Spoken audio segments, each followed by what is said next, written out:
En el otoño de 1891, Jacinta fue encerrada en la capilla de Santa Brígida mientras su tía y su primo buscaban robarle la herencia de su padre. Pero al amanecer, un apace viudo llegó con 5 niños a pedir agua, y aquella mirada a través del vidrio estaba a punto de cambiarlo todo. Era el otoño de 1891 en Santa Aurelia del Mezquite, un pueblo pequeño levantado entre polvo, campanas viejas y prejuicios aún más antiguos, donde la gente podía perdonar una deuda, una borrachera o incluso una traición entre hombres, pero rara vez perdonaba a una mujer cuando el infortunio parecía seguirla como una sombra. Allí vivía Jacinta Robles, de 26 años, hija única del difunto don Anselmo Robles, dueño en otros tiempos de una huerta generosa, de un molino de piedra junto al arroyo y de una casa grande con corredor de vigas oscuras que durante años fue considerada una de las más respetables del valle. Jacinta no había nacido para la desgracia. De niña había corrido entre limoneros, había aprendido a leer con los libros gastados de su padre y a llevar cuentas con una precisión que pocos hombres del pueblo tenían. Su madre había muerto cuando ella apenas comenzaba a recordar los rostros, de modo que fue don Anselmo quien la crió con una mezcla extraña de severidad y ternura. No la educó como a una criatura inútil destinada solo a bordar pañuelos y bajar la mirada. Le enseñó a distinguir una cosecha sana de una arruinada, a revisar sacos de harina, a leer contratos sencillos y, sobre todo, a no permitir que nadie decidiera por ella lo que valía su nombre. Pero los pueblos como Santa Aurelia no miraban con buenos ojos a una mujer que pensaba demasiado, hablaba con claridad y conocía cifras. Y cuando esa mujer, además, no se había casado a los 26 años, el juicio se volvía todavía más cruel. Muchos decían que Jacinta era orgullosa, otros que tenía un carácter difícil, y algunos, los más mezquinos, murmuraban que toda mujer que permanece demasiado tiempo al lado de un padre enfermo acaba pareciéndose más a una viuda que a una hija. Don Anselmo llevaba 2 inviernos debilitándose. Primero fue una tos persistente, luego el cansancio, luego esa delgadez silenciosa que hace que hasta la ropa parezca colgar con tristeza sobre los huesos. Jacinta lo cuidó sola casi por completo, porque aunque en la casa vivían también su tía Bernarda, hermana menor del difunto esposo de la hermana de don Anselmo, una de esas parientes que nadie sabe bien de dónde salen, pero terminan instaladas como si siempre hubieran pertenecido al lugar, y su primo Severiano, ninguno de los dos se ocupó nunca del enfermo más allá de lo necesario para conservar las apariencias. Bernarda era una mujer de 48 años, seca de cuerpo y de alma, con ojos pequeños que parecían contar monedas incluso cuando miraban personas. Había llegado a la casa de los Robles 5 años atrás, diciendo que venía a ayudar tras una mala racha.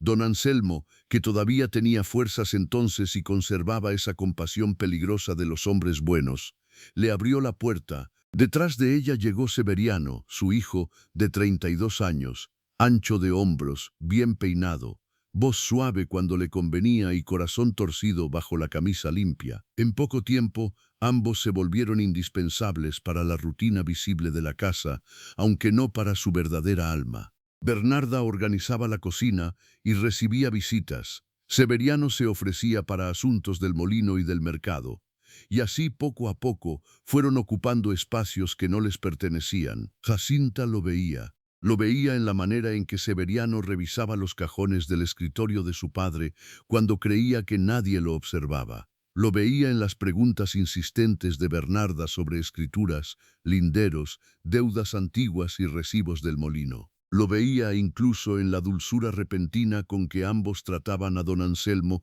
cada vez que el viejo mencionaba al notario de San Jerónimo o la necesidad de dejarlo todo arreglado antes de morir. Una tarde de octubre, cuando el viento arrastraba hojas secas por el patio y el cielo tenía ese color de cobre triste que anuncia noches frías, don Anselmo llamó a Jacinta a su habitación. La joven entró con una taza de caldo entre las manos y encontró a su padre incorporado con esfuerzo, más pálido que de costumbre, pero con los ojos extrañamente despiertos. «Cierra la puerta, hija», le pidió él. Jacinta obedeció en silencio. Había aprendido a temer esa clase de voz.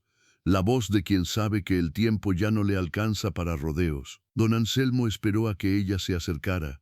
Luego, con manos temblorosas, sacó de debajo de la almohada una llave pequeña de hierro ennegrecido. En el falso fondo del arcón azul de tu madre, dijo, hay una carpeta envuelta en manta.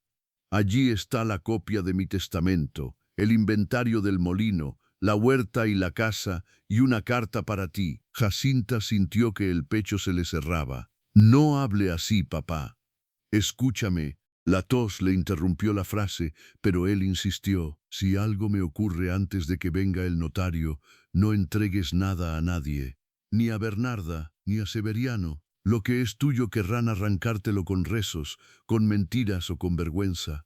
Y tú no debes dejarte. Ella se arrodilló junto a la cama, apretando la llave con tanta fuerza que el metal le dejó una marca en la palma. ¿Por qué dice eso? ¿Qué sabe? Don Anselmo la miró con una tristeza antigua.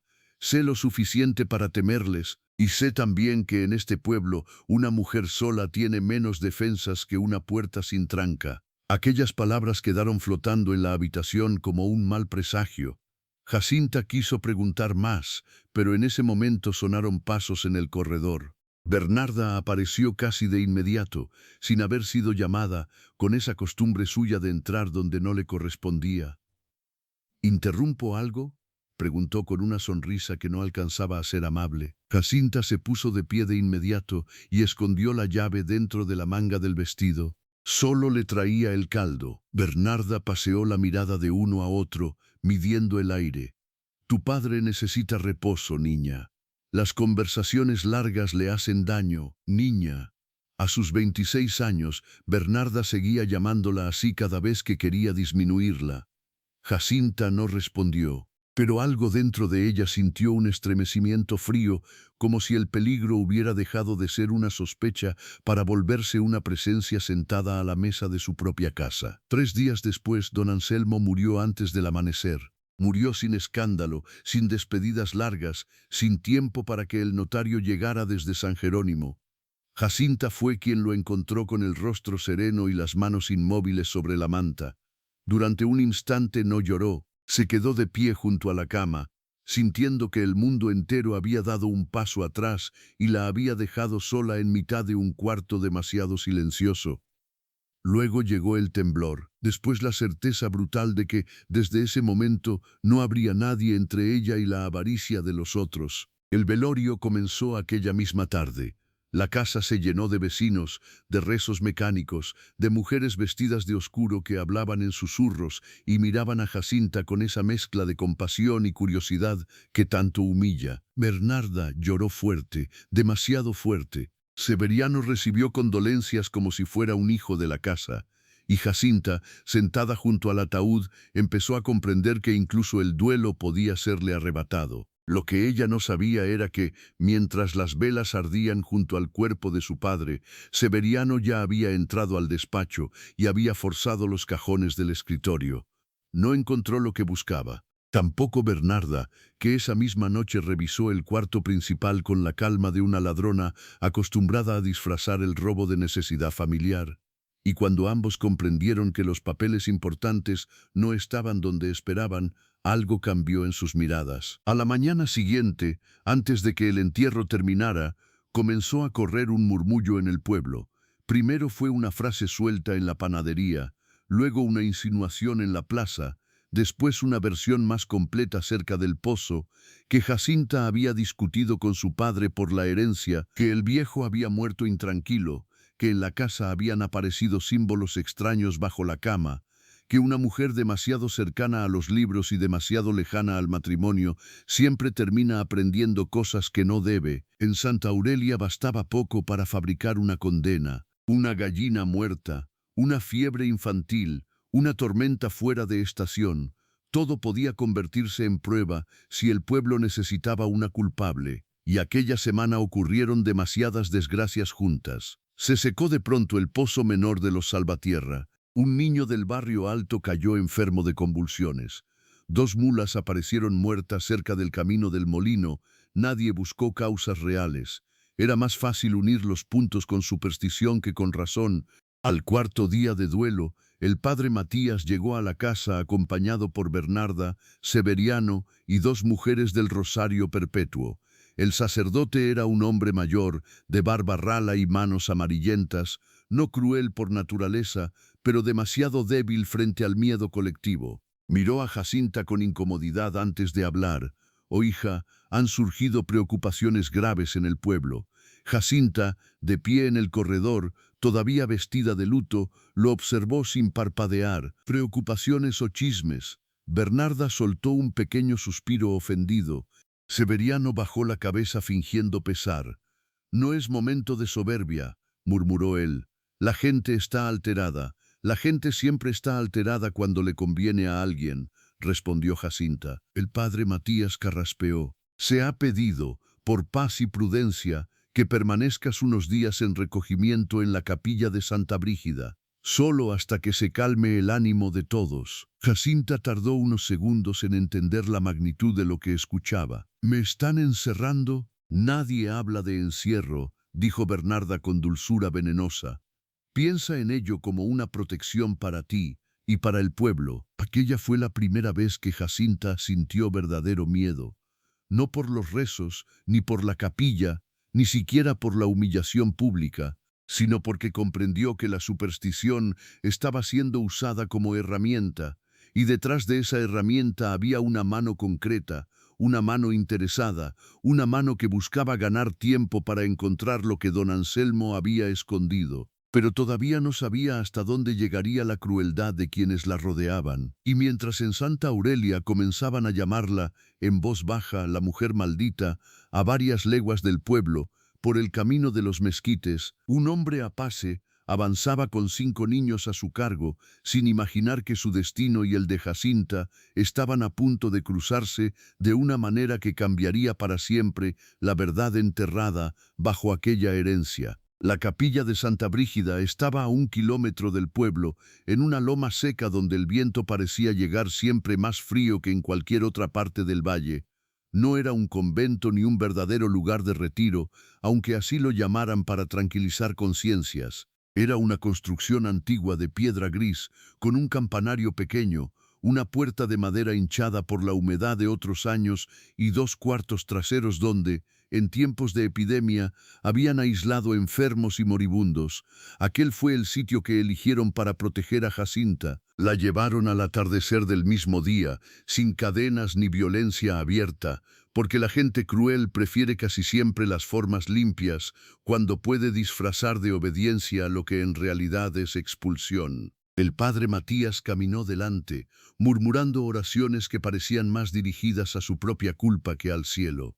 Bernarda iba a un lado con un rosario negro entre los dedos, tan compuesta y tan digna que cualquiera habría jurado que sufría por aquella muchacha. Y Severiano cerraba la marcha con la mano apoyada en el cinturón, vigilando a Jacinta como si temiera que escapara entre los matorrales. Pero Jacinta no huyó porque comprendía que hacerlo solo daría fuerza a la mentira. No huyó porque su padre le había enseñado que hay momentos en que la dignidad consiste en caminar erguida hacia la injusticia para obligarla a mostrar el rostro. Y no huyó, sobre todo, porque la llave seguía cosida dentro del forro de su falda negra, caliente contra su muslo, como un secreto que todavía la unía a la voluntad de don Anselmo. Cuando llegaron, la anciana encargada de la capilla, Sor Prudencia, que en realidad no era monja, sino una viuda vieja a la que el pueblo había colocado allí para cuidar velas y suelos, abrió la puerta con evidente incomodidad.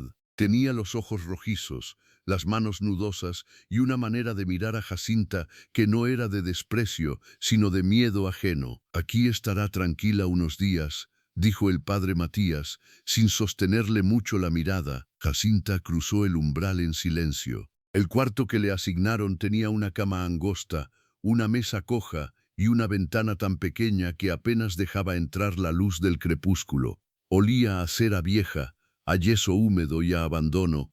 Bernarda dejó sobre la mesa una manta basta y una jarra de agua. «Reza, hija», le dijo con voz blanda. «A veces el alma encuentra paz cuando deja de pelear contra lo evidente». Josanda la miró de frente por primera vez en todo el día. Lo evidente, respondió con una serenidad que hizo titubear un segundo a la otra mujer. Es que usted tiene demasiada prisa por verme fuera de mi casa. Bernarda apretó los labios. Severiano dio un paso al frente, pero el padre Matías levantó una mano, nervioso por evitar una escena. Basta ya, este no es lugar para discusiones. Lo era, pensó Jacinta. Era precisamente el lugar donde se había decidido su humillación, pero calló. No por sumisión, sino porque algo dentro de ella le decía que las palabras importantes debían guardarse para cuando pudieran hacer verdadero daño. La puerta se cerró. Oyó el ruido del cerrojo por fuera. Y entonces sí, cuando quedó sola del todo, el peso de lo ocurrido cayó sobre ella con una violencia silenciosa.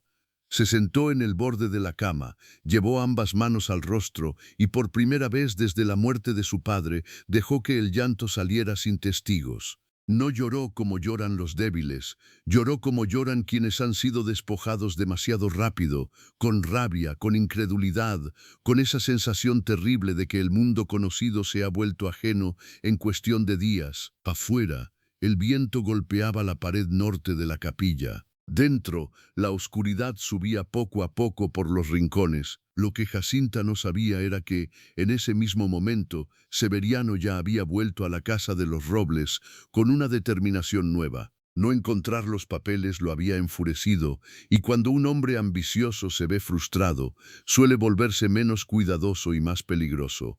Bernarda lo esperaba en la cocina, junto al fogón apagado, con la lámpara encendida y los ojos brillantes de impaciencia. ¿Revisaste otra vez el despacho?, preguntó en voz baja. 3 veces. Nada. ¿Y el cuarto del viejo? También. Bernarda se quedó inmóvil unos segundos, pensando. Luego dijo, entonces se lo dio a ella. Severiano maldijo entre dientes. ¿Dónde puede esconderlo una mujer? Apenas la sacamos de aquí con lo puesto. Bernarda lo miró con la frialdad de quien siempre ha sabido que la inteligencia sirve más que la fuerza. En la ropa, en el cabello, debajo del colchón de esa capilla, en cualquier parte si tuvo tiempo. Severiano frunció el ceño. No podemos registrarla así como así. No tú, replicó ella, pero una mujer sí. Mañana iré con Sor Prudencia. Le diré que el padre teme objetos impuros, cartas, amuletos, cualquier cosa que alimente la perturbación. Las viejas obedecen más al miedo que a la lógica. Severiano asintió.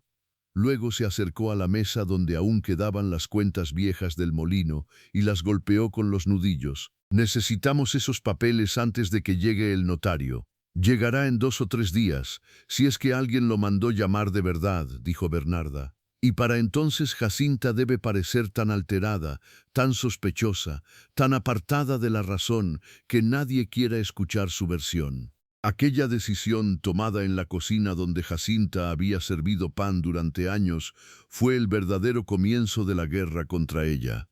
Mientras tanto, en la capilla la noche avanzaba. Sor Prudencia le llevó una sopa rala y un trozo de pan duro. No entró del todo al cuarto. Dejó la bandeja en el suelo, cerca de la puerta. «Coma algo, hija», murmuró. «El cuerpo se viene abajo cuando el alma no encuentra asiento». Jacinta se secó los ojos antes de responder. «¿Usted cree lo que dicen de mí?». La anciana dudó. Ese titubeo dijo más que cualquier respuesta. «Yo creo que los pueblos se asustan muy rápido», contestó al fin. «Y cuando la gente se asusta, necesita ponerle nombre a lo que no entiende». No era una absolución, pero tampoco una condena. Jacinta se aferró a esa pequeña diferencia como a una brasa. «Mi padre dejó algo importante. Quieren quitármelo». Sor Prudencia desvió la mirada hacia el pasillo. «No me diga más. Estas paredes oyen demasiado», y se marchó. Durante horas Jacinta no durmió. Repasó una y otra vez las últimas palabras de don Anselmo, el arcón azul de su madre, el falso fondo, la carpeta, la carta. Si Bernarda y Severiano aún no tenían los papeles, significaba que seguían a salvo, pero también significaba que, tarde o temprano, registrarían la casa con más cuidado. Necesitaba salir, necesitaba llegar antes que ellos. Poco antes del amanecer, cuando el cielo todavía era una franja cenicienta detrás de la ventana estrecha, escuchó un ruido distinto al del viento. No venía del pasillo, venía de afuera, junto al muro lateral de la capilla. Luego oyó relinchos breves, caballos. Jacinta se puso de pie de inmediato y se acercó a la ventana. Desde allí apenas podía ver un fragmento del patio seco y el viejo mezquite torcido junto al pozo. Pero alcanzó a distinguir varias siluetas. Hombres. Uno de ellos hablaba con el padre Matías, que había debido levantarse temprano para recibirlos. No pudo escuchar las primeras palabras, solo fragmentos que el viento arrastró hasta ella. Un paso hacia el norte, solo agua para los niños. No queremos problemas con el pueblo. Niños. Jacinta se irguió un poco más, tratando de ver. Entonces una figura se desplazó lo suficiente para entrar en el ángulo de la ventana. Era un hombre alto, de cabello oscuro recogido atrás, hombros anchos cubiertos por una manta de viaje y un cansancio profundo en la postura. No tenía aspecto de bandido ni de forastero temerario. Tenía el aspecto, más serio y más triste, de quien lleva demasiado peso humano encima. A su alrededor se movían 5 niños de distintas edades, todos polvorientos, todos en silencio, como si hubieran aprendido a no pedir demasiado del mundo. El padre Matías parecía tenso. Santa Brígida no estaba en una ruta principal, y la presencia de una pase con 5 criaturas frente a la capilla solo podía alimentar más supersticiones en un pueblo ya alterado. Jacinta vio cómo el sacerdote miraba una y otra vez hacia la puerta, temiendo quizá que alguien del valle apareciera y lo encontrara ofreciendo ayuda a quienes muchos consideraban indeseables. El hombre habló otra vez. Esta vez la voz llegó más clara. Solo agua.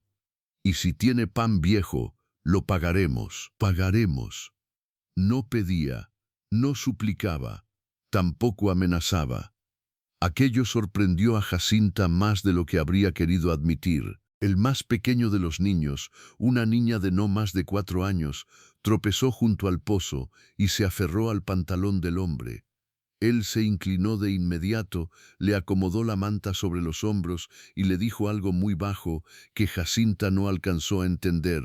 Pero el gesto fue suficiente para romper, por un instante, la imagen monstruosa que el pueblo repetía sobre los apaches, como si todos hubieran nacido con violencia en las manos.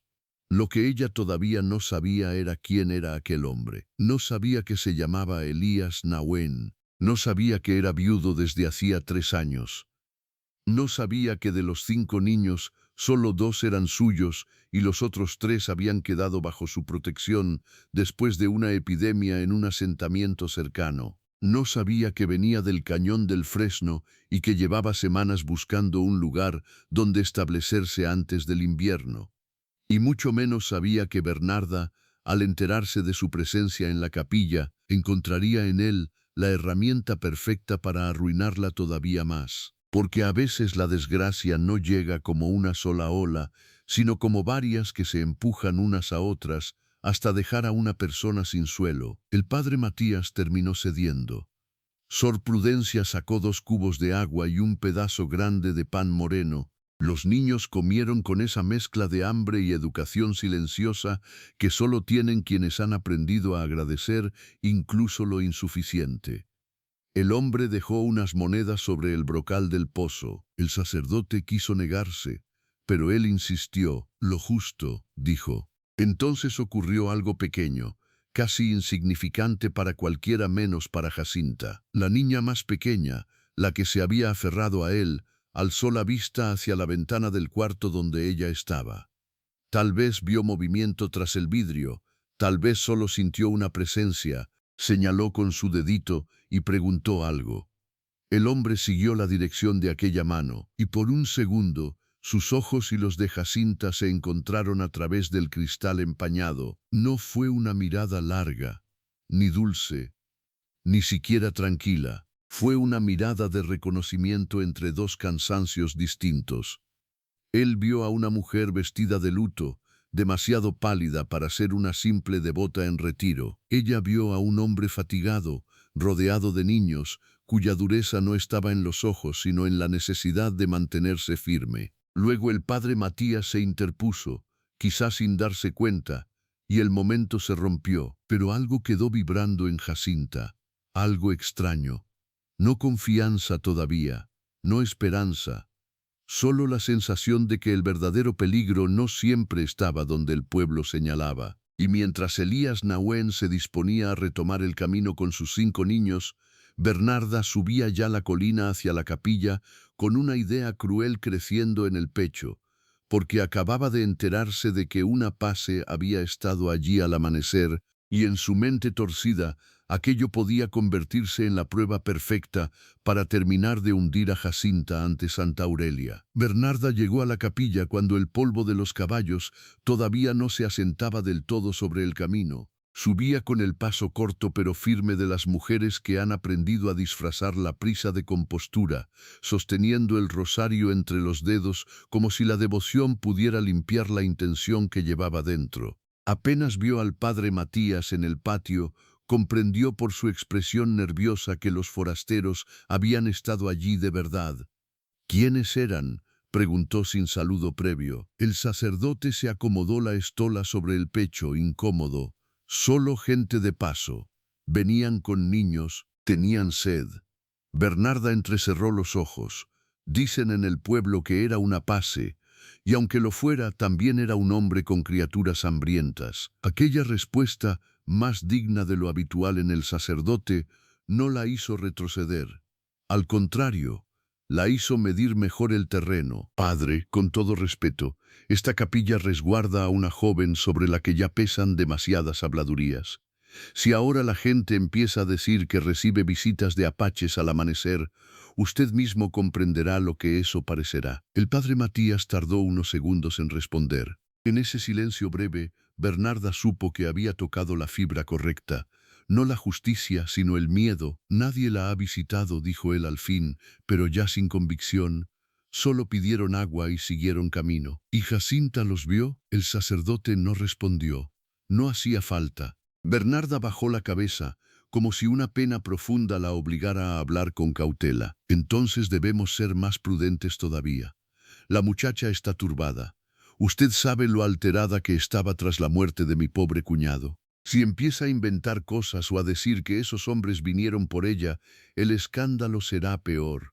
Santa Aurelia ya no soporta más sobresaltos. Aquella era la especialidad de Bernarda.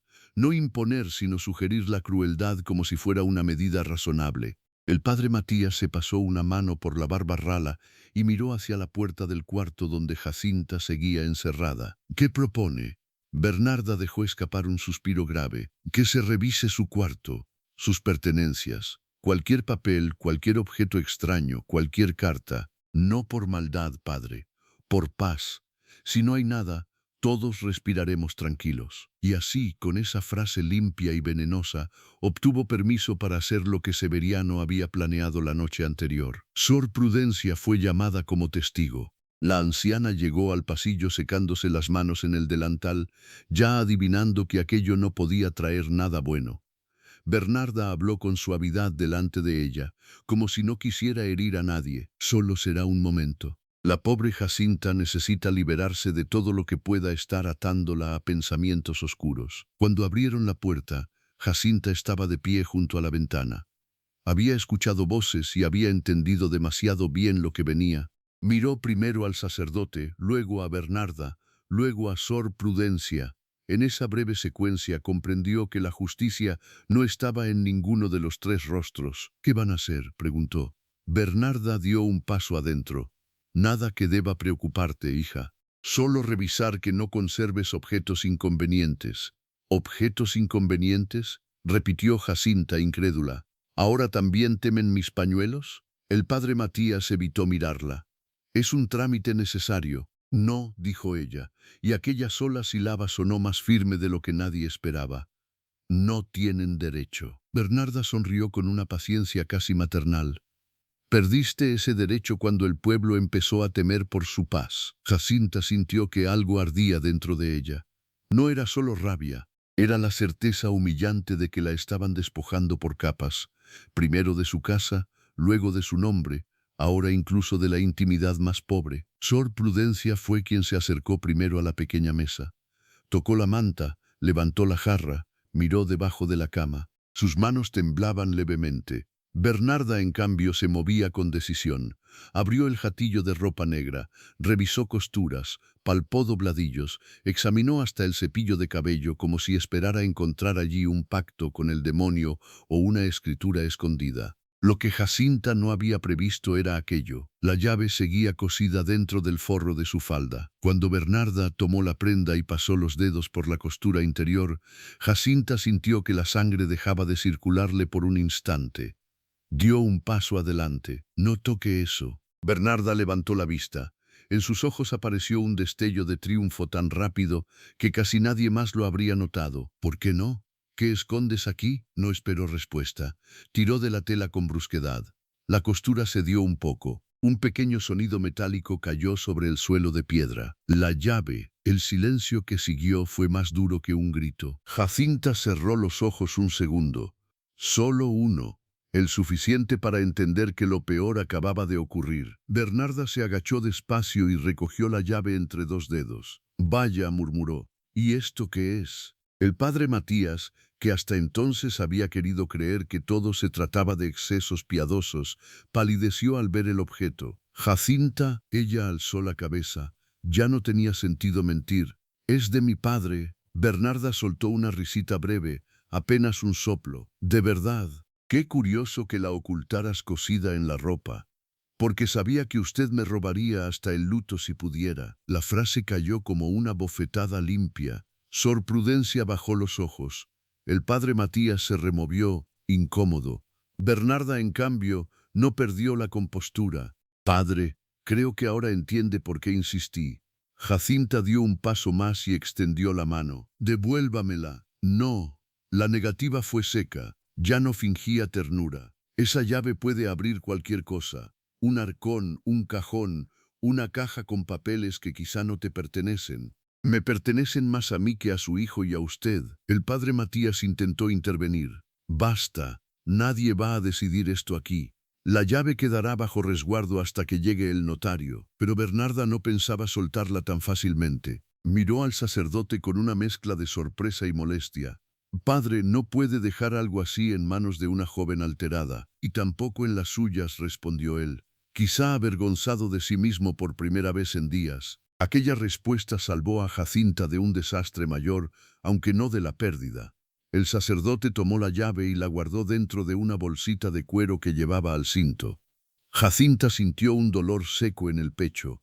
No era solo el objeto, era lo que representaba. La última instrucción de su padre alejándose de sus manos. Bernarda comprendió que por el momento no ganaría más, pero también comprendió otra cosa. Ahora ya sabía que existía un escondite real, y eso bastaba para seguir avanzando. Cuando salieron del cuarto, Jacinta quedó sola otra vez, pero ya no lloró. Se quedó inmóvil junto a la cama, respirando despacio, obligándose a pensar. Si la llave estaba en poder del sacerdote, Bernarda intentaría arrebatársela o forzarlo a usarla. Si eso ocurría antes de que ella saliera de la capilla, el arcón azul de su madre quedaría expuesto y con él la carpeta, el testamento, la carta, todo. Necesitaba un aliado, no uno perfecto, solo alguien fuera del alcance de Bernarda. Y sin querer volvió a pensar en el hombre del amanecer, en el apache de los 5 niños, en la forma en que había pedido agua sin humillarse, en aquella mirada breve a través del vidrio, donde no había ni morbo ni desprecio, solo cansancio y una especie de prudencia antigua. Era absurdo, se dijo, un desconocido, un forastero, un hombre que seguramente ya estaría lejos. Pero esa misma tarde, mientras el pueblo empezaba a retorcer la historia diciendo que Jacinta había sido vista espiando a una pase desde la ventana de la capilla, el destino decidió no alejarlo todavía. Elías Nahuen no había conseguido avanzar tanto como esperaba. La niña menor, Alma, comenzó a arder en fiebre antes del mediodía, y uno de los gemelos, Tomás, llevaba la tos demasiado metida en el pecho. Con 5 niños y el invierno acercándose, no podía arriesgarse a seguir hasta el paso del norte sin descanso ni remedios. Así que se desvió hacia un arroyo seco detrás de la loma, donde pensaba acampar una noche antes de decidir si regresaba hacia el cañón del Fresno o intentaba llegar a San Jerónimo. El campamento improvisado quedó oculto entre mezquites bajos y rocas rojizas. Allí, mientras servía agua con hojas amargas para la fiebre, Elías miraba a los niños con esa mezcla de firmeza y ternura contenida que solo conocen los hombres acostumbrados a sostenerse por otros. Había sido viudo demasiado joven, había enterrado a su mujer Elena 3 inviernos atrás y luego a una hermana durante la epidemia del verano pasado. Desde entonces la vida no le había preguntado si quería cuidar de más criaturas, simplemente se las había dejado en los brazos. Mateo y Lucía eran suyos, Tomás, Inés y Alma, hijos de su hermana. 5 bocas, 5 miedos, 5 razones para no rendirse nunca del todo. Lucía, la mayor, de 11 años, fue la primera en hablar aquella tarde. De onder sed cotonondos, o podapin fesado a sincononto, sed nustro que cinco. Elías levantó la vista del caso. No mires tanto a la gente encerrada. A veces no podemos hacer nada, pero estaba triste, insistió la niña. Como tía Elena cuando le dolía el pecho y decía que no era nada. Elías apretó la mandíbula. No respondió enseguida. Era un hombre que desconfiaba de las comparaciones del alma, porque sabía que los niños suelen ver verdades que los adultos preferirían no tocar. Mañana nos iremos temprano, dijo al fin, pero lo dijo sin convicción, porque él también había visto algo en aquella mujer. No belleza, aunque la tenía, no fragilidad, aunque estaba pálida. Había visto resistencia humillada, una clase de dolor que no nace de la pobreza ni del cansancio, sino de haber sido empujada fuera de su propio lugar en el mundo.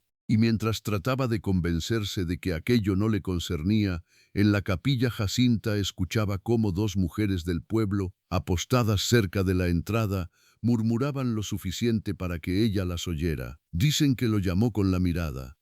Yo escuché que ese apase venía por ella. Todo encaja, si lo piensa una. Desde que murió don Anselmo, nada bueno pasa. Jacinta cerró las manos hasta clavarse las uñas en la palma. Así funcionaba la crueldad en Santa Aurelia. No necesitaba pruebas, solo repetición. Esa noche, Sor Prudencia le llevó cena otra vez. Pero esta vez, además del plato, dejó un pequeño trozo de carbón junto a la mesa. Jacinta la miró sin entender. ¿Qué es esto? La anciana evitó sus ojos. A veces, cuando una mujer no puede hablar con nadie, escribe. Fue un gesto mínimo, peligroso incluso, pero en ese trozo de carbón había más compasión que en todas las oraciones del pueblo. No tengo papel, susurró Jacinta. Sor Prudencia dudó. Luego, muy despacio, sacó de su delantal una hoja doblada, arrancada de un viejo libro de cuentas. Solo una. Y si yo fuera tú, la usaría con mucha sabiduría. Cuando la puerta volvió a cerrarse, Jacinta se sentó junto a la mesa, extendió la hoja y sostuvo el carbón entre los dedos. Pensó primero en escribir al notario de San Jerónimo, después al comisario, pero ninguno llegaría a tiempo si Bernarda actuaba antes. Entonces recordó el arroyo detrás de la loma, los caballos, la fiebre en la niña pequeña, la posibilidad remota de que el Apache siguiera cerca. Era una locura. Y, sin embargo, comenzó a escribir. No puso su nombre completo. No explicó demasiado. Solo la verdad indispensable. Me tienen encerrada en la capilla de Santa Brígida. Quieren robar el testamento de mi padre y hacerme pasar por loca o impura. Si usted aún está cerca y conserva algo de la dignidad que vi esta mañana, ayúdeme a enviar aviso al notario de San Jerónimo o al comisario de Valle Seco. No pido rescate, solo testigo. La llave ya no está en mis manos. Mañana puede ser tarde, firmó solo. La mujer de la ventana. Al terminar, se quedó mirando la hoja con el corazón desbocado. Lo que estaba haciendo podía condenarla aún más si caía en manos equivocadas, pero también podía ser la única oportunidad de romper el círculo antes de que Bernarda llegara al Arcón Azul. Lo que ella no sabía era que, en ese mismo instante, Severiano había decidido subir de noche a la capilla, no por devoción, no por preocupación, sino porque pensaba arrancarle al padre Matías la llave mientras durmiera. Y tampoco sabía que, antes de que amaneciera, alguien tendría que elegir entre obedecer al miedo del pueblo o proteger la verdad de una mujer a la que todos ya habían empezado a condenar. La noche cayó sobre la loma de Santa Brígida, con un frío seco que se metía en los huesos y volvía más duros los pensamientos. Dentro de la capilla, el silencio parecía una tela tirante a punto de rasgarse. Jacinta había doblado la hoja con manos temblorosas y la escondía entre el colchón y la tabla del catre, esperando una ocasión que todavía no sabía cómo llegaría. Afuera, el viento rozaba los mezquites y hacía gemir la madera vieja de la puerta. Cada sonido parecía anunciar un peligro distinto. Sor Prudencia volvió una última vez antes de recogerse. Le dejó una vela corta, ya usada a medias, y se detuvo en el umbral como si quisiera decir algo más. «Esta noche no duerma profundo», murmuró. Jacinta levantó la mirada. «¿Por qué?» La anciana tragó saliva. «Porque cuando la ambición se desespera, deja de fingir modales». No añadió nada más. Se marchó con pasos rápidos por el pasillo y Jacinta comprendió que el aviso era serio. Se sentó en la cama sin desvestirse siquiera, con la espalda recta y los oídos atentos. No podía permitirse el miedo inútil. Necesitaba un miedo que pensara. A media legua de allí, entre los mezquites y las rocas coloradas del arroyo seco, Elías Nahuén terminaba de acomodar a los niños alrededor del fuego pequeño que había encendido con ramas cortas y estiércol seco. La fiebre de Alma había bajado un poco gracias a la infusión amarga, pero seguía respirando con ese calor inquietante que obliga a vigilar incluso cuando el cansancio quiere cerrar los ojos de cualquiera. Tomás tosía dormido.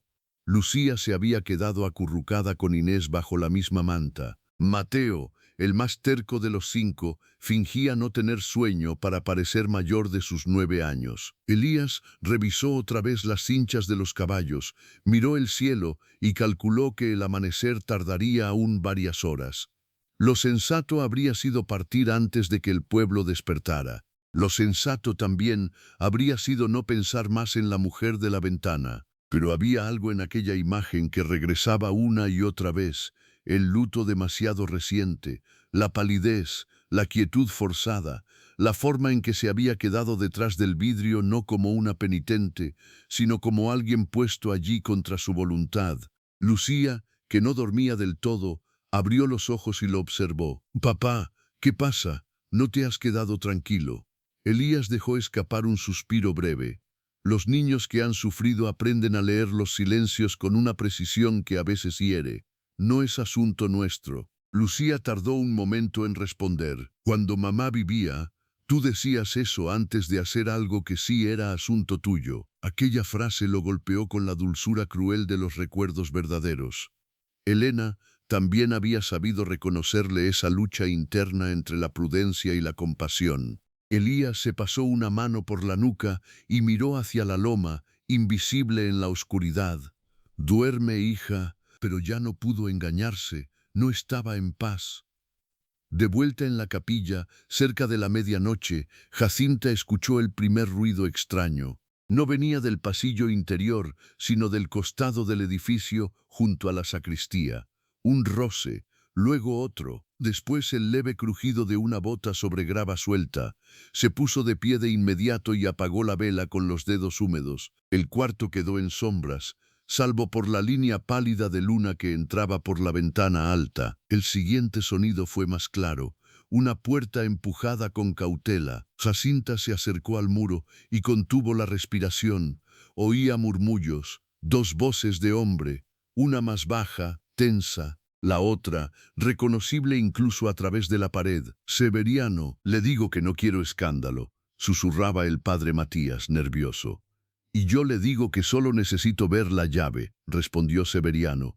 «Si de verdad quiere evitar un escándalo, ayúdeme a revisar el arcón antes de que la muchacha invente otra desgracia. El notario debe venir mañana o pasado. No puedo hacer esto a escondidas». «Puede y debe. ¿O quiere que el pueblo crea que usted protege a una mujer señalada por todos?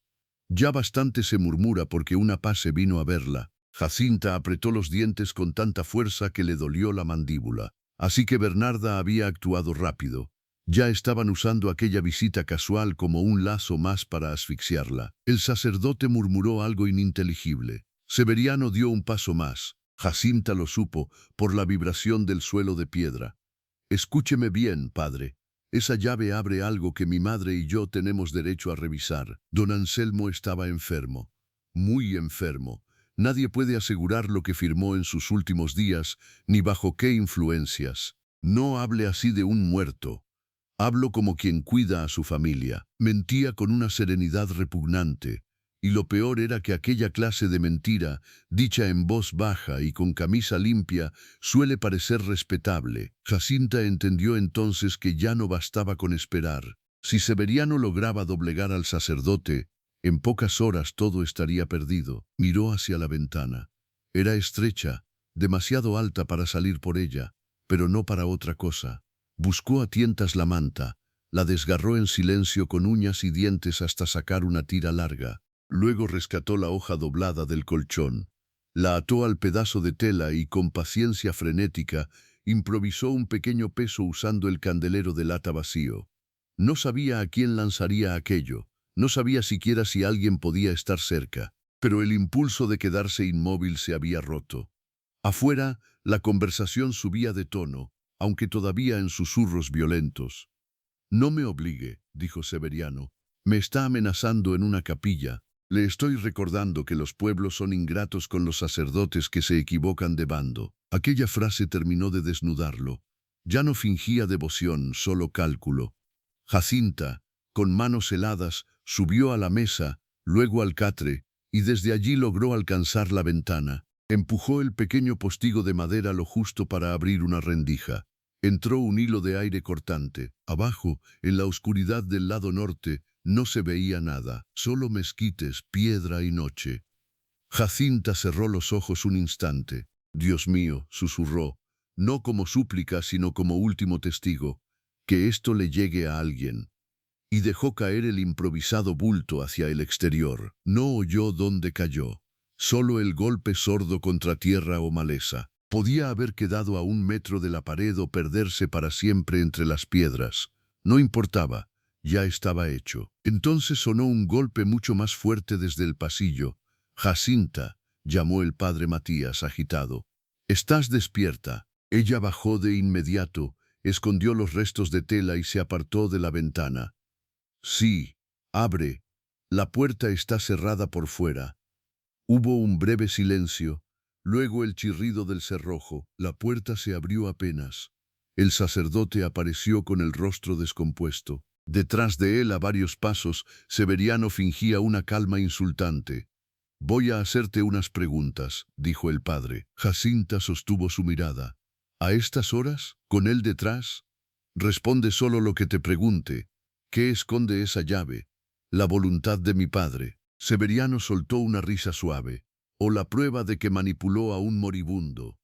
Jacinta giró hacia él con una firmeza que lo hizo callar por un segundo. Si tuviera vergüenza, no pisaría esta capilla de noche para robarle a un muerto. El padre Matías levantó la voz, más para dominar su propio miedo que la situación. «Basta, Jacinta. Hay cartas, papeles, algo que pueda comprometer la paz del pueblo». Ella entendió la trampa. Si decía sí, justificaría la intrusión. Si decía no, y luego encontraban el testamento, dirían que mentía. «Hay documentos de propiedad y una carta de mi padre», respondió con claridad. «Nada que comprometa la paz del pueblo, solo la ambición de quienes desean quedarse con lo que no les pertenece». Severiano avanzó un paso. «Entonces no habrá problema en abrirlo ahora mismo». «Sí lo habrá», dijo una voz nueva desde el exterior. Los tres se quedaron inmóviles. La voz no venía del pasillo. Venía de la puerta principal de la capilla, abierta hacia el patio. Hubo un silencio tan súbito que incluso el viento pareció detenerse. Luego se oyeron pasos pesados sobre piedra. El padre Matías palideció. Severiano se volvió con el cuerpo tenso. Jacinta sintió un latido seco en el pecho. Elías Nahuen apareció en el umbral con la serenidad de los hombres que no necesitan hacer ruido para imponer presencia. Llevaba la manta oscura sobre un hombro y el sombrero en la mano. Detrás de él, a cierta distancia, se adivinaba la silueta pequeña de Lucía junto a la puerta, como una sombra obediente. En la mano derecha, Elías sostenía la hoja doblada y manchada de tierra que Jacinta había lanzado por la ventana. «Encontré esto al pie del muro norte», dijo. Severiano reaccionó primero. ¿Quién le dio permiso para entrar? Elías ni siquiera lo miró al responder. La misma necesidad que trajo a esta mujer aquí encerrada. El padre Matías tragó saliva. Esto no le concierne, señor. Tal vez no, dijo Elías con calma. Pero cuando un papel cae de una ventana cerrada en mitad de la noche, con una petición de testigo, cualquier hombre decente entiende que algo aquí no está limpio. Jacinta lo observaba sin moverse. No era alivio lo que sentía todavía, era asombro. Había vuelto, había leído y, contra toda prudencia, había entrado. Severiano intentó recuperar terreno con la arrogancia conocida de los cobardes cuando sienten que pierden el control. Es un asunto familiar, usted es un forastero. Entonces Elías lo miró por fin, no con rabia, peor, con ese desprecio sereno que desnuda a los hombres pequeños. Y usted es un hombre que necesita entrar de noche a una capilla para resolver asuntos familiares. No parece una buena presentación. El golpe moral fue tan limpio que hasta el padre Matías bajó los ojos. Severiano enrojeció. Tenga cuidado con su lengua, apase. Elías dio un paso adelante. No levantó la voz. Tenga cuidado usted con la suya, porque hasta ahora he venido solo con una niña y un papel. Pero si esta mujer grita que la tienen retenida mientras intentan abrir una herencia sin notario, el problema dejará de ser mío. El padre Matías respiraba con dificultad. Estaba atrapado y lo sabía. La presencia de un testigo externo, inesperado, hacía imposible seguir fingiendo que aquello era prudencia pastoral. Nadie está retenida, dijo, pero ya sin fuerza. Jacinta habló entonces, con la voz firme por primera vez en horas.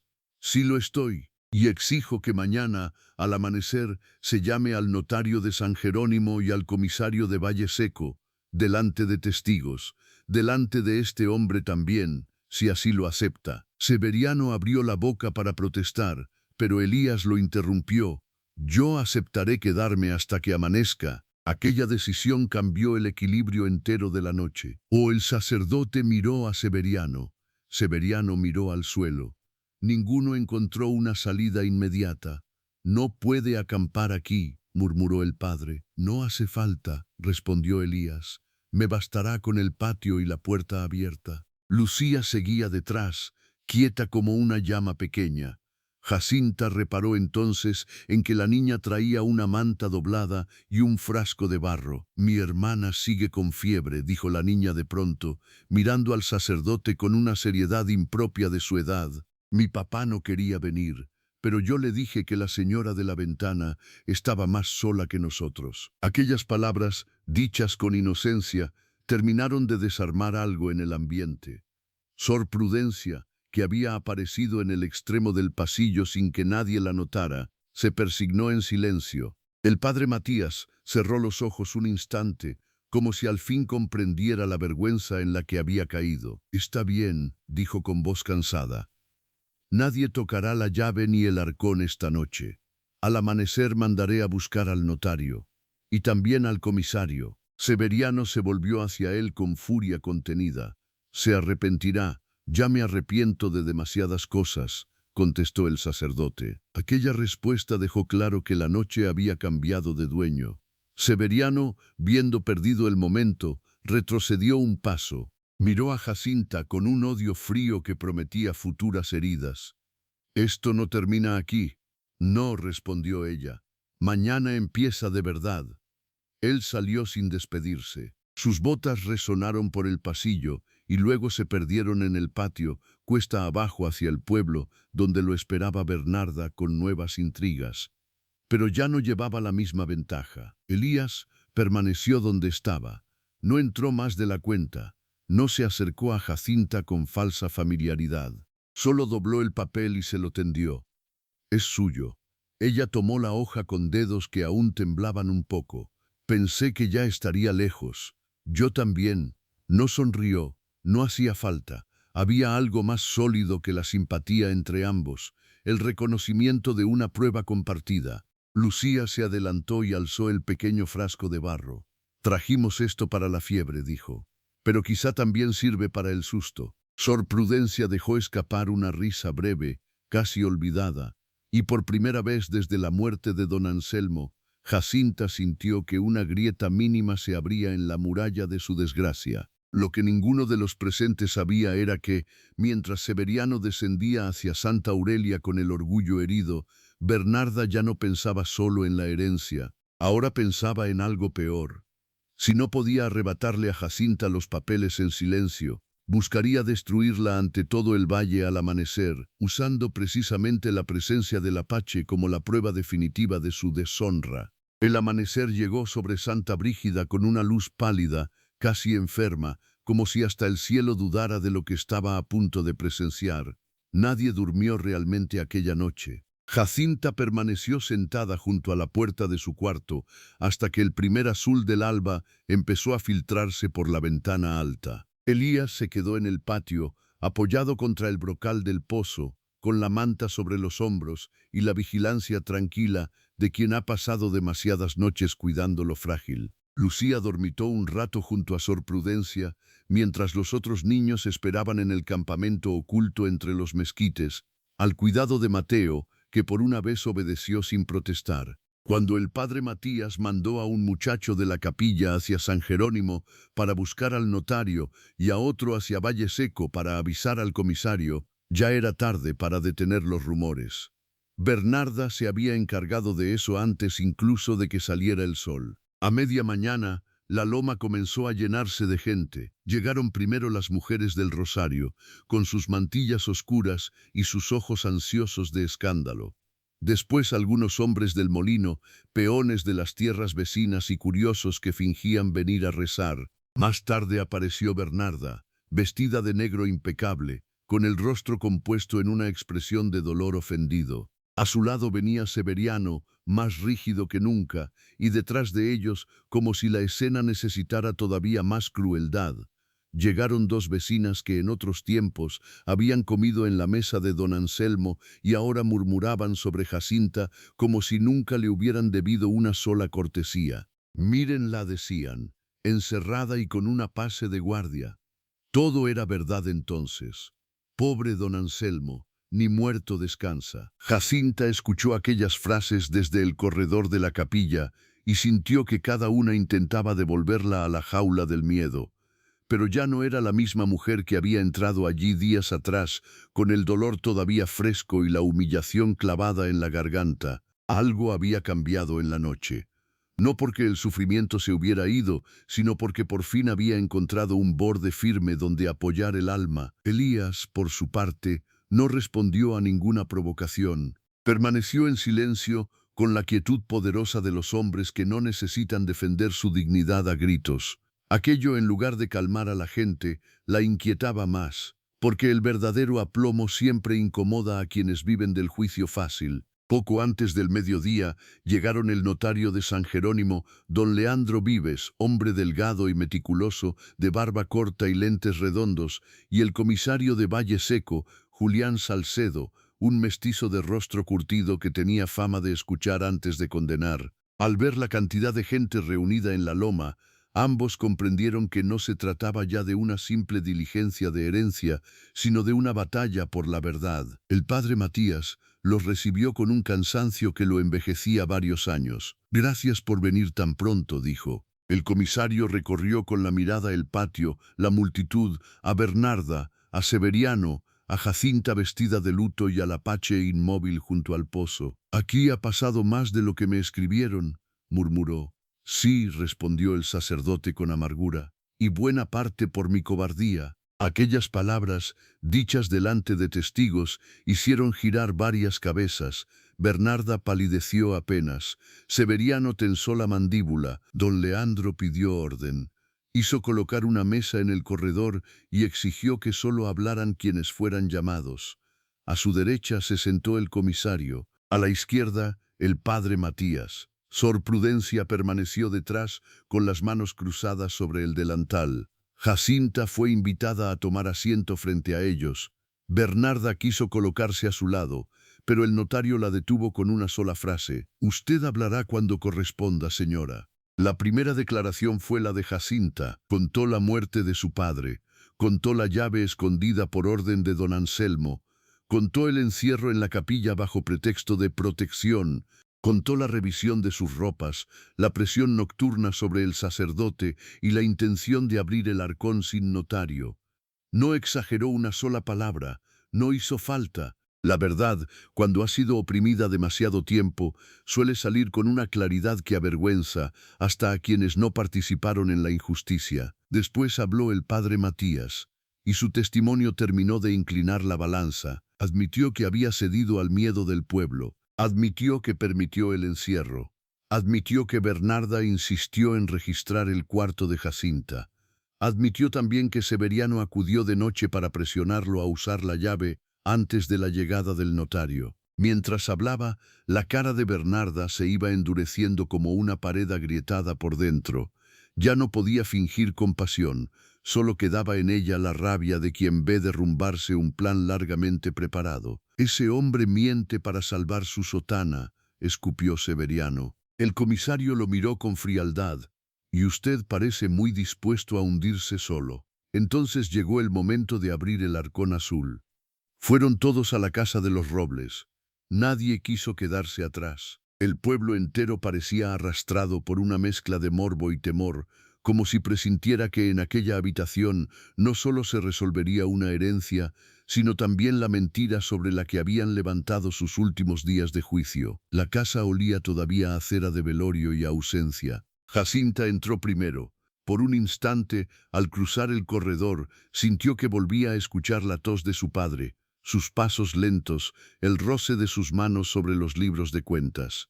Pero no se permitió quebrarse, no todavía. El arcón azul estaba al pie de la cama de su madre, cubierto por una manta bordada que Jacinta reconoció de la infancia. Don Leandro pidió que todos guardaran silencio.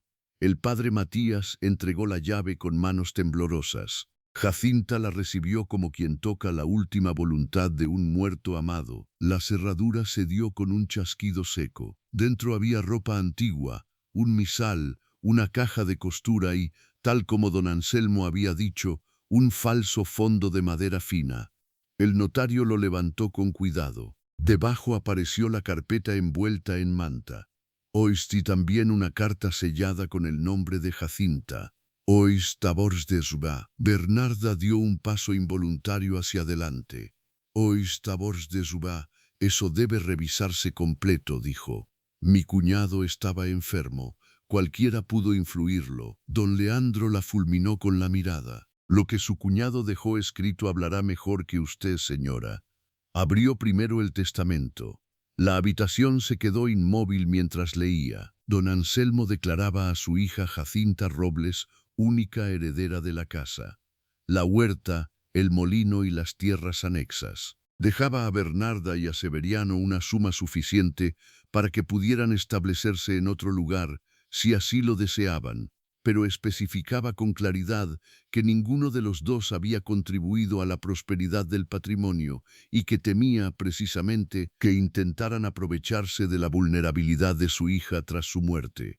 Luego venía una línea que cayó sobre el cuarto como una campana. «Si mi hija fuera desacreditada, apartada de su hogar o declarada incapaz por rumores, supersticiones o presiones ajenas a la ley, ruego a las autoridades que entiendan desde ahora que tal maniobra no nace de su falta de juicio, sino de la codicia de quienes la rodean». El silencio fue brutal. Hasta los más chismosos del pueblo bajaron la mirada. Bernarda abrió la boca, pero no salió sonido alguno. Severiano enrojeció primero, luego empalideció. Don Leandro levantó entonces la carta dirigida a Jacinta. «Esta es personal», dijo, pero ella, con los ojos fijos en la escritura de su padre, negó despacio. «Léala». Que todos la oigan. El notario vaciló solo un segundo y obedeció. La carta era breve, escrita con mano cansada pero firme. Don Anselmo le decía a su hija que no dudara nunca de su propio juicio, que había visto venir la ambición de Bernarda y Severiano, que lamentaba dejarla sola frente a un pueblo que castiga con facilidad a las mujeres fuertes, y que si algún día se veía humillada por quienes intentaran arrancarle el nombre, recordara esto: la dignidad no depende de lo que digan de ti cuando tienen miedo de tu verdad. Depende de lo que eres capaz de sostener cuando todos callan. Jacinta no lloró hasta esa línea. No hizo escándalo. No se cubrió el rostro. Solo cerró los ojos y una sola lágrima le recorrió la mejilla con la lentitud sagrada de las cosas verdaderas. Ompada de tutto mis pasuioso su vereza. Señora Bernarda, señor Severiano, quedan ustedes señalados por intento de despojo, coacción indebida y perturbación del orden mediante acusaciones sin fundamento. Severiano reaccionó con furia torpe. Todo esto por culpa de ella. Siempre fue orgullosa. Siempre quiso quedarse con todo. Elías dio un paso adelante, no amenazante, pero sí definitivo. No habló, no hizo falta. A veces basta la presencia de un hombre recto para recordarle a otro su propia pequeñez. Bernarda, viendo perdida la partida, intentó un último recurso. Y el Apaxe dijo con voz quebrada por la rabia: ¿también van a ignorar que pasó la noche vigilando a una mujer sola? Eso no mancha nada. La frase cayó en la habitación como el último veneno de una víbora herida. Jacinta se secó la lágrima y alzó la cabeza. Lo único que mancha esta casa, dijo con una firmeza que nadie le había oído jamás, es que usted comió mi pan, durmió bajo el techo de mi padre y quiso enterrarme viva en la vergüenza para robarme lo que él construyó. Ese hombre, añadió, señalando a Elías sin apartar la mirada de Bernarda, hizo en una noche más por la justicia de esta casa que usted en 5 años de vivir dentro de ella. Nadie respiró, ni Bernarda, ni Severiano, ni las vecinas, porque en esa frase estaba toda la verdad moral de lo ocurrido. El comisario ordenó entonces que Bernarda y Severiano abandonaran la propiedad ese mismo día bajo inventario legal y que respondieran más tarde ante la autoridad de Valle Seco por las denuncias correspondientes. No fueron arrestados allí mismo solo porque don Leandro consideró más prudente evitar un espectáculo mayor delante del pueblo, pero la humillación pública ya era suficiente. Severiano salió de la casa con la espalda vencida. Bernarda intentó conservar algo de dignidad, pero nadie se la sostuvo. Ni siquiera las 2 vecinas que antes la acompañaban quisieron caminar a su lado al bajar la loma. Y así, en cuestión de horas, el juicio que había caído sobre Jacinta se volvió contra quienes lo habían fabricado. La multitud comenzó a dispersarse lentamente. Algunos bajaban la cabeza al pasar junto a ella, otros murmuraban disculpas cobardes, demasiado tarde para ser limpias. Jacinta no respondió casi nada, no por soberbia, sino porque ciertas heridas no se cierran con palabras rápidas pronunciadas cuando ya no hay riesgo en pronunciarlas. Sor Prudencia fue una de las pocas que se acercó sin fingimiento. «Perdóneme, hija». Jacinta le tomó la mano con suavidad. «Usted me dejó un papel y un pedazo de carbón. No todo el mundo cayó. El padre Matías se aproximó después, más encorvado que nunca. Fui débil cuando debía ser justo». «Sí», dijo Jacinta. No lo dijo con crueldad. Lo dijo como se nombra una herida para que deje de pudrirse en silencio. El sacerdote asintió, aceptando la verdad sin defensa. A veces esa es la única penitencia decente. Cuando por fin la casa quedó casi vacía, Jacinta salió al corredor delantero. El viento de la tarde movía apenas las hojas del limonero viejo. Elías estaba junto al portón, preparándose para marcharse. Lucía sostenía la mano de Alma, ya menos febril. Los otros niños aguardaban cerca de los caballos. Jacinta se acercó despacio. No sé cómo agradecerle. Elías la miró con esa calma suya, sin apropiarse del momento. No vine por agradecimiento. Lo sé. Hubo un silencio breve, no incómodo, solo lleno. Mi padre decía que una persona se conoce mejor en la clase de injusticia que decide no tolerar, murmuró ella. Su padre debía de ser un hombre sabio, y Jacinta bajó la vista un instante y luego volvió a levantarla. Lo era, y creo que hoy habría querido darle las gracias él mismo. Lucía sonrió apenas. Alma se escondió detrás de la manta de su hermana. Elías acomodó la cincha del caballo. Tenemos que seguir antes del anochecer. Aquella frase le dolió a Jacinta más de lo que esperaba, no porque ya hubiera nacido amor, no tan deprisa, no de esa forma fácil y falsa con que se consuelan los cuentos vacíos, sino porque reconocía en él una clase de nobleza rara, una que no exige, no invade y no se exhibe. ¿A dónde irán?, preguntó. Elías miró hacia el camino del norte, a donde encontremos un lugar donde los niños puedan pasar el invierno sin que les cierren la puerta antes de preguntar sus nombres. Jacinta guardó silencio. Luego dijo, con el corazón latiendo más fuerte de lo normal: la huerta tiene una casa pequeña junto al molino. Lleva meses vacía. Mi padre la usaba para los trabajadores de temporada. No es grande, pero es firme, y aquí hay agua. Elías no respondió enseguida. La propuesta era demasiado grande para tomarla a la ligera. No quiero deberle nada. No sería deuda, dijo ella. Sería trabajo, si usted lo acepta. El molino necesita manos, la huerta también, y, vaciló apenas, esta casa ha tenido demasiada crueldad dentro. ¿No le vendría mal un poco de vida honesta? Lucía apretó la mano de Alma con fuerza. Los ojos de la niña se iluminaron con una esperanza cautelosa, casi dolorosa de ver. Elías miró a sus hijos, luego a Jacinta. En sus ojos no había prisa, pero sí una emoción contenida, como si entendiera que algunas decisiones cambian más que un invierno. Si me quedo, dijo al fin, será con respeto, por usted, por esta casa y por la memoria de su padre. Jacinta asintió. Eso es exactamente lo que necesito. Y así comenzó todo de verdad, no con un abrazo repentino, no con promesas grandes, no con un final de feria, sino con algo mucho más sólido, una puerta abierta con dignidad, una casa que dejaba de ser campo de batalla y un hombre que aceptaba quedarse no como salvador, sino como presencia justa. Los meses que siguieron no borraron el dolor, pero lo transformaron. Elías trabajó el molino con una disciplina silenciosa que pronto ganó el respeto incluso de quienes antes lo temían. Los niños llenaron de pasos pequeños la casa del molino. Lucía ayudaba en la huerta. Mateo aprendió a reparar cercas. Inés seguía a Jacinta entre los limoneros como una sombra agradecida. Alma, ya recuperada, fue la primera en reír a carcajadas bajo el corredor, y ese sonido hizo que la casa entera pareciera respirar distinto. Jacinta volvió a llevar cuentas, a ordenar cosechas, a caminar por su tierra sin bajar la cabeza. El pueblo tardó en corregirse, como tardan todos los orgullos viejos, pero la verdad, cuando permanece de pie el tiempo suficiente, termina volviéndose imposible de negar. Y poco a poco, quienes la habían llamado maldita comenzaron a acudir a ella por consejos sobre contratos, semillas y deudas. No porque se hubieran vuelto nobles de repente, sino porque la competencia y la rectitud también imponen su propia autoridad. Bernarda y Severiano desaparecieron del valle antes de la siguiente primavera.